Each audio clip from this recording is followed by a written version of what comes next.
poverty stops being eliminated. And now, if you count the debt, the poor are in a far worse situation than they were in the post-war period. Schools are worse, neighborhoods are worse, drug war, and the debt. And the impending supernova called fiat currency meltdown. But the welfare state, of course, only has the ostensible purpose of ending poverty. What's the real purpose of the welfare state? Increase the size of government. Yeah, create dependence, right? So that people have to keep voting for you. You buy votes, give jobs to your friends, create agencies, get patronage, and it's doing that beautifully. In fact, if it worked, it would fail at its real purpose. If it eliminated poverty and they shut it down, it would have failed at its real purpose, which is why it will never, ever end. I mean, until ethics begins to work, which I'll make the case for this afternoon. So the question is, if ethics has lasted for 3,000 years and completely, I wish there was a word in English. Okay, maybe you can help me, because failure is not enough of a word for this. You know, the welfare state has not failed, because failure is like, oh, I wanted to bike to BC, but I got tired, so I went home.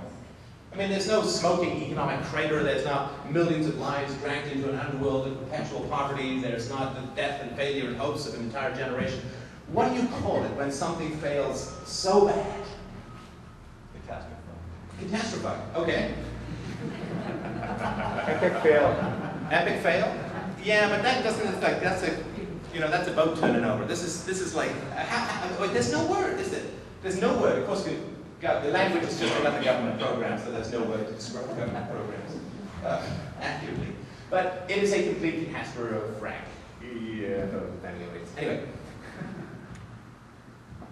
But what if ethics was really working beautifully? In the same way that government programs work beautifully. What if ethics, despite the fact that it's not achieving anything that it claims to achieve, but quite the opposite, murder and theft and assault are increasing enormously. I know Stephen Pinker's done The End of Violence and all that. And of course, I think this drew, probably didn't strangle a whole lot of kittens on the way here this morning. But as a whole, if Stephen Pinker, of course, you can't see the state, right? So, oh look, the government is controlling violence. But U.S. foreign policy, just since the post-war period, has been estimated to cause between 20 and 30 million deaths. But what if ethics was working beautifully? What if the whole purpose of ethics was to achieve something like what we have? Well, I think that would be interesting, don't you? I think that would be very interesting. Let me make that case. And I think I've got to make it more quickly, so I'm going to speak pretty fast. You can slow it down later. No, I'll start to sound like a fan soon. Okay. So, two aspects of ethics you will almost always see. Number one, universality. Has to be universal if it's going to be ethics. Right? I like ice cream. That's a claim. Maybe it's a true claim. But it's not a universal claim. Everybody should like ice cream. That's, aesthetics. I like okay, the painter. Doesn't mean everyone has to. It's those with good taste. But it has to, the one thing that's claimed is universality. Always in a system of ethics. Universality, universality, universality. I'm happy if anyone wants to disagree with that, but that's what I've, constantly hear. You have to not kill because it is wrong. It's bindable. It's binding upon you. Right? That's why they call it social contract. It's a complete lie. Okay, tangent number 2. Social contracts. Oh no, it's too tempting. Should I? Okay, just very quick. Social contract. So they always say, oh, it's voluntary. It's a social contract. If you're voluntarily, it's a social contract. Then you say, okay, well then we don't need guys and guns to enforce it. No, we have to enforce it. Okay, then it's not voluntary. No, it's voluntary. Anyway, you just get stuck at this revolving door of status all the time. But universality is always a claim for ethics. That's how it's different from aesthetics or, just I like the color blue or whatever. It's universal. It is a morally obliged standard that everybody has to follow. So, number one claim of ethics is universality. The number two claim, which is never talked about, is the real purpose of ethics, I would argue, throughout history. And until we solve this, we're never going to be free. Number one claim is universality. The number two claim is the unspoken exception to that universality. This side of the room is not allowed to steal. This side of the room must tax. Do you see the difference? This side of the room is not allowed to murder. That's a universal, absolute, no killing you people.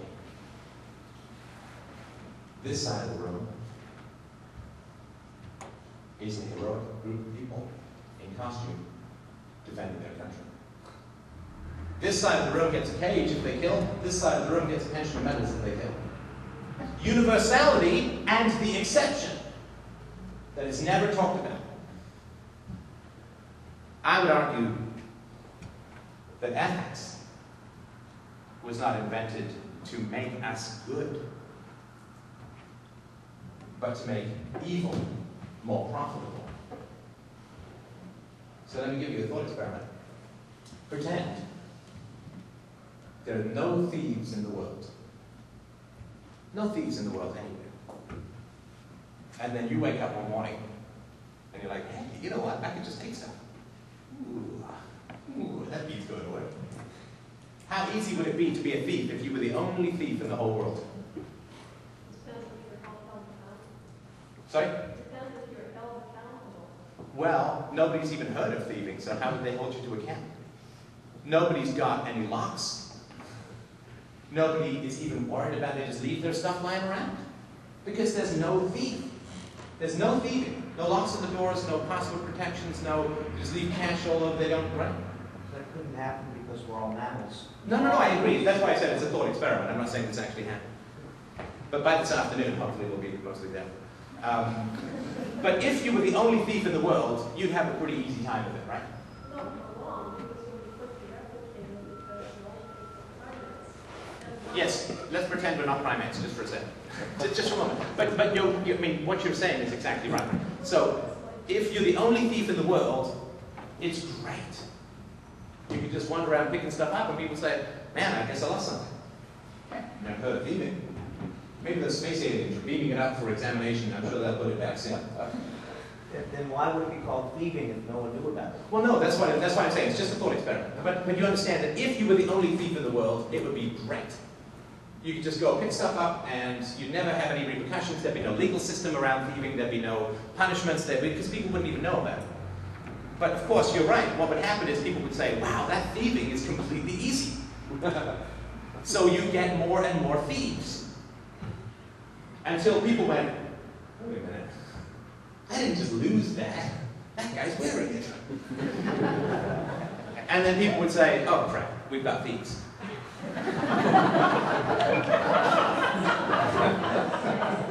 And we were doing so well, and they didn't do that. It's like the movie, The Invention of Lying. It's not a great movie, but anyway. So